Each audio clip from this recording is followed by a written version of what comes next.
Et bonjour YouTube et bienvenue, on se retrouve une nouvelle fois pour un review de cas sur un contrôle aérien. Là, il s'agit d'un avion qui est rentré dans un espace sans autorisation à San Diego. On va voir ça tout de suite.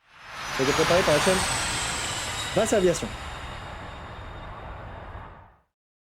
Cessna 872, Limber Tower, traffic 5.5 mile final, runway 27, line up and wait. Line up, runway 27 southwest, 27. Southside 176, contact SoCal departure, 119.6.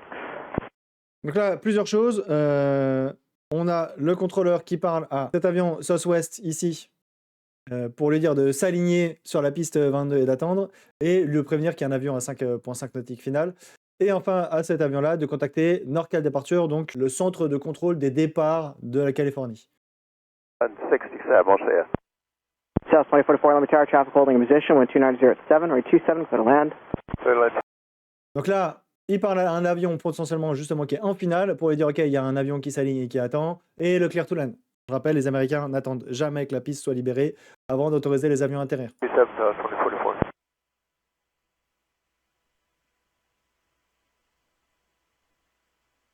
Sky 3368, turn left at Bravo 8, contact ground.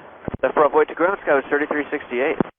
Donc là, on a ce SkyWest 68 qui s'est posé, donc qui doit évacuer la piste, donc va contacter le sol. Et là, on nous zoome un peu sur un avion qui est à 500 pieds, qui s'approche quand même assez fort, qui est dans la baie, mais qui s'approche assez fort de l'aérodrome de San Diego. Enfin, l'aéroport. South 2872, wind 29008, runway 27, clear for takeoff. For takeoff, runway 27, southwest 2872. Donc là, le Southwest qui est autorisé à décoller. South 2872, cancel takeoff clearance, turn right at Charlie 3. What is that for? South 2872, cancel takeoff clearance, turn right at Charlie 3. Cancel takeoff clearance. We're taking right turn Charlie 4 now, southwest 2872. Donc là, on va revenir là-dessus. En gros, le contrôleur, là, qu'est-ce qu'il a fait? Il a arrêté le... Il a vu ce petit avion qui se rapprochait, et du coup, il a interrompu le décollage du Southwest. Il y a une phraséologie, normalement, qui est un peu stricte. Je vous vais donner, selon le papier, si l'avion n'a pas commencé à rouler, la phraséologie doit être Southwest 2872, cancel takeoff, I say again, cancel takeoff. Et s'il a bougé, tu vas dire Southwest 2872, stop immediately, Southwest 2872, stop immediately. Donc tu vas dire indicatif et stop immediately 2 fois de suite. Ça, c'est s'il a commencé à rouler. Là, on est dans ce cas-là. A priori, le Southwest a commencé à rouler, donc le contrôleur, théoriquement, aurait dû dire stop immediately. Après, il y a ce que dit le bouquin. Moi, je trouve ça hyper confusant. Personnellement, quand tu interromps un décollage, c'est quelque chose de critique. Tu dois l'interrompre rapidement et tu n'as pas envie de commencer à réfléchir. Genre, attends, est-ce qu'il a commencé à rouler ou pas? Parce que s'il est un peu loin, des fois avec la parallaxe, tu ne sais pas s'il bouge. Donc, tu vas regarder ton radar sol. Et le radar sol, des fois, va montrer une petite vitesse sol, mais tu ne sais pas si c'est parce qu'il a commencé à rouler ou si c'est parce que le radar sol a un petit, des fois, quand c'est 1-2 nœuds. Voilà. Donc, moi, personnellement, je trouve ça ridicule. Donc, j'en dis qu'une, quel que soit le truc. C'est s'il bouge ou il bouge pas, je leur dis stop immediately. Comme ça, il y a le stop immediately, il n'y a pas de confusion possible. Donc là, le contrôleur en tout cas a interrompu le décollage du Southwest et le Southwest l'a pas entendu. Il faut bien comprendre que là, les pilotes, eux, ils sont en plein gaz, ils sont en train de vérifier leur vitesse. Il y a un espèce d'effet tunnel à ce moment-là dans le cockpit. Donc même si tu en as un qui est censé écouter la radio, c'est quand même assez rare les interruptions de décollage.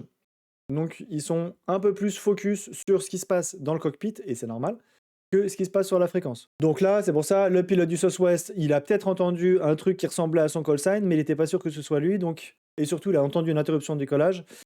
Donc, il va demander au contrôleur de confirmer, ok, c'était pour qui? Donc là, le contrôleur lui redit, arrêtez le décollage. Et donc, la première fois, il lui dit de sortir à Bravo 3. Et la deuxième fois, du coup, quand le Southwest va s'arrêter, il va lui dire, bah, Charlie 3, c'est trop tard, on sortira à Charlie 4. South 2872, right at Charlie 4, thank you, and traffic that we were not talking to just passed through the departure corridor at 500 feet, 1 mile off the departure end. Donc là, le contrôleur lui explique du coup pourquoi. Autant quand tu donnes un go-around, tu vas donner la raison du go-around, the runway is blocked, remettez les gaz, la piste est bloquée, remettez les gaz parce que si, ça.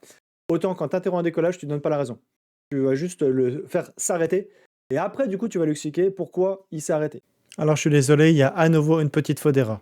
En fait, on va essayer de donner la raison d'interruption du décollage, puisque suivant leur vitesse et suivant la raison, les pilotes vont décider s'il est plus sûr pour l'appareil et ses occupants de poursuivre le décollage ou de l'interrompre comme demandé. Donc là, le contrôleur dit qu'il y avait un trafic avec lesquels il n'était pas en contact, qui est passé devant le couloir de départ à 500 pieds, à 1 nautique du bout de piste. Donc là, on le voit, il est ici, c'est le novembre 14 960, un Cessna 150, donc c'est un avion monomoteur de tourisme. Donc ce trafic-là n'était pas en contact avec la tour de San Diego et il s'est rapproché beaucoup trop proche de la piste. Donc le contrôleur, étant donné qu'il n'est pas en fréquence avec cet avion, il ne sait pas ce qu'il fait, il interrompt le décollage, c'est un excellent réflexe. Voilà. Donc soit le contrôleur l'a vu visuellement, parce qu'un nautique c'est quand même assez proche. Après c'est un petit avion, donc il a pu aussi le voir sur son écran radar. 1 mile off the departure end. Yeah, we just saw that. Thanks for the heads up. Southwest 2872. We're going to need a second here. We got. Donc là, le Southwest qui dit bah on l'a vu aussi, merci. On va avoir besoin d'une seconde ici et puis après. Turn right on Charlie and just contact ground. Advise them with whatever you need. Donc là, ça s'est un peu overlappé. Le contrôleur avait, je pense, à penser que le Southwest avait fini sa phrase alors qu'il n'avait pas fini. Donc il lui dit ok, pas de souci, tourne à droite sur Charlie et contacte le sol. Pourquoi? Là, ce que le Southwest va avoir besoin de faire, c'est de faire refroidir les freins. Il était plein gaz, ou presque. Enfin, on va pas rentrer sur le côté décollage flex. Mais en tout cas, il était dans la phase de décollage où l'avion accélère, suivant la vitesse à laquelle il roule. Forcément, là, c'est pas une phase où ils vont mettre un reverse, ils vont vraiment appuyer, ils vont planter sur les freins. Donc du coup, ça va faire chauffer fortement les freins. Les avions et les compagnies mettent une restriction à savoir si les freins sont trop chauds, l'avion ne peut pas retenter un décollage derrière. Pourquoi? Parce que mettons que ça se reproduise exactement la même chose, à savoir les freins sont chauds, le pilote remet les gaz et doit refreiner de manière urgente. Dans ce cas-là, les freins surchauffent, ça fait exploser les pneus et potentiellement une catastrophe. Donc les pilotes doivent attendre que les freins redescendent en dessous d'une certaine température pour pouvoir repartir. Donc là, c'est ce que le contrôleur lui dit. Finalement, c'est dites au sol ce dont vous avez besoin. Des fois, les pilotes vont demander les pompiers. Au cas où, si les freins sont trop chauds, pour que les pompiers soient prêts justement à intervenir. En tout cas, check visuellement si les plaquettes de frein sont vraiment rouges ou si ça va et que justement si c'est rouge, les pompiers soient prêts à mettre un petit coup de lance au moindre pépin. Turn on Charlie, go over to ground, Southwest 2872. Ground, Southwest 2872, join in Charlie.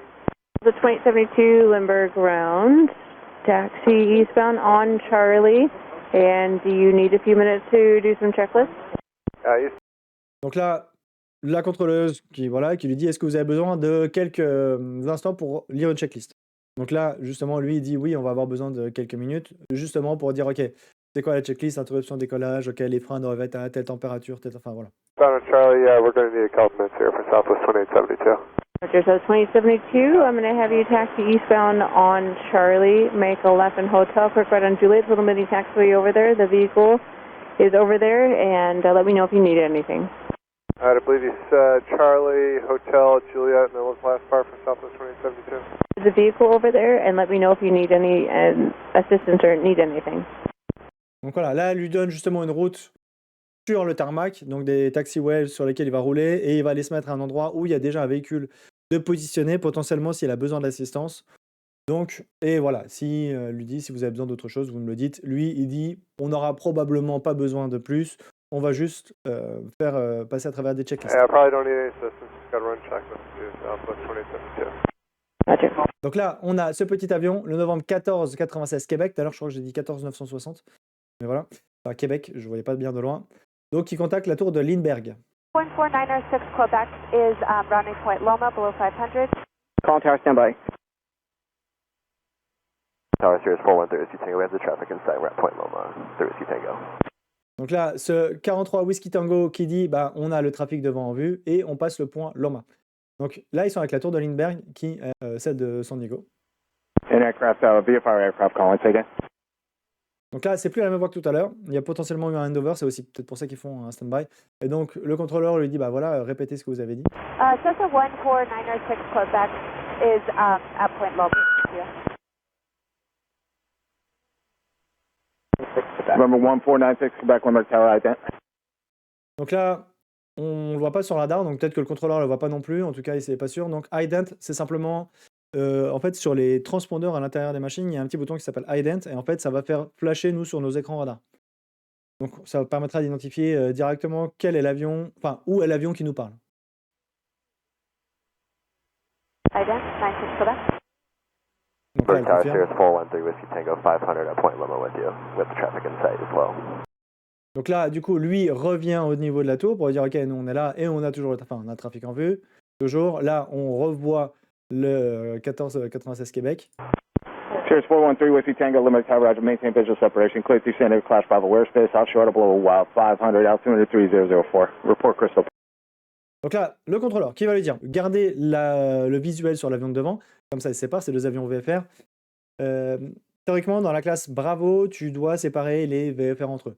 Après, voilà, c'est les États-Unis, tu peux potentiellement faire des séparations à vue, je sais pas du tout.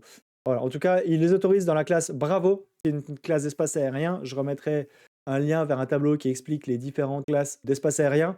Mais Bravo, c'est un espace assez restrictif où tu dois séparer tout le monde de tout le monde. Tu dois séparer les IFR entre eux, bon ça c'est quasiment tout le temps.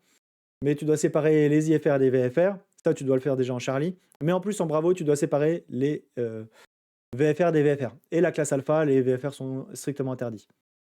Altimeter 3004. Report Crystal Pier. Crystal Pier, altimeter 3004, but at or below 500, has the traffic in sight. Donc il lui a dit aussi à celui-là, bah voilà, il lui a donné le calage altimétrique et de rappeler Crystal Pier, donc c'est un point géographique, et les VFR, on va leur parler avec des points géographiques. Donc là, hop, le contrôleur qui va lui dire, ok, c'est bon, j'ai vu votre ident, mais je ne vois pas votre attitude. Ident observed, not reading your altitude. Say altitude. 200 for 96 Quebec. Roger, 96 Quebec, traffic off of your right is a Cirrus. They have you in sight. Maintain a visual separation. Clear through San Diego Clash Bravo airspace. Offshore to below 500. Altimeter 3004. Report Crystal Pier. Donc là, il lui dit exactement la même chose qu'il a dit au 43 Whiskey Tango, avec une petite variation pour lui dire, il y a un Cirrus sur votre droite, il vous a en vue, il maintient sa séparation visuelle, maximum 500 pieds, avec le calage altimétrique, et vous êtes autorisé dans la classe, dans l'espace aérien Bravo. Les VFR doivent obligatoirement avoir une autorisation pour entrer dans un espace aérien contrôlé. Donc tout ce qui va être, notamment les espaces aériens Delta, Charlie, Bravo et Alpha, du coup, ils n'ont pas le droit d'y aller. Mais voilà, en tout cas, pour rentrer dans ces trois espaces aériens, il faut avoir une autorisation du contrôleur. Pénétrer dans un espace aérien sans autorisation, ça s'appelle une pénétration illégale d'espace. Et du coup, ça te vaut un petit rapport. Ça m'est déjà arrivé que des avions VFR pénètrent l'espace aérien sans autorisation. C'est systématiquement pose un rapport, en fait. Derrière, en fait, après, ça va simplement servir à avoir une trace, potentiellement. Donc, il va y avoir une petite enquête pour savoir quel était le pilote, pour après dire au pilote, attention, vous êtes entré dans un espace aérien contrôlé sans autorisation. Et puis s'il y a plusieurs occurrences et qu'on se rend compte à chaque fois c'est le même pilote qui rentre dans les espaces aériens contrôlés, bah forcément on va aller le voir pour lui dire bon là ça va commencer à être compliqué. We'll just report to okay, we've got that traffic in sight. We'll remain visual separation. We are clear to the Bravo 96 Quebec. So that's the 873 contact Soco departure. Departure 873. Donc là elle répète la 1496 Québec que le contrôleur a dit, et puis le contrôleur qui dit à un Southwest qui avait décollé, on n'avait pas entendu l'autorisation de décollage, mais de contacter le départ. Number 96 Quebec, advise when you're ready to copy your phone number.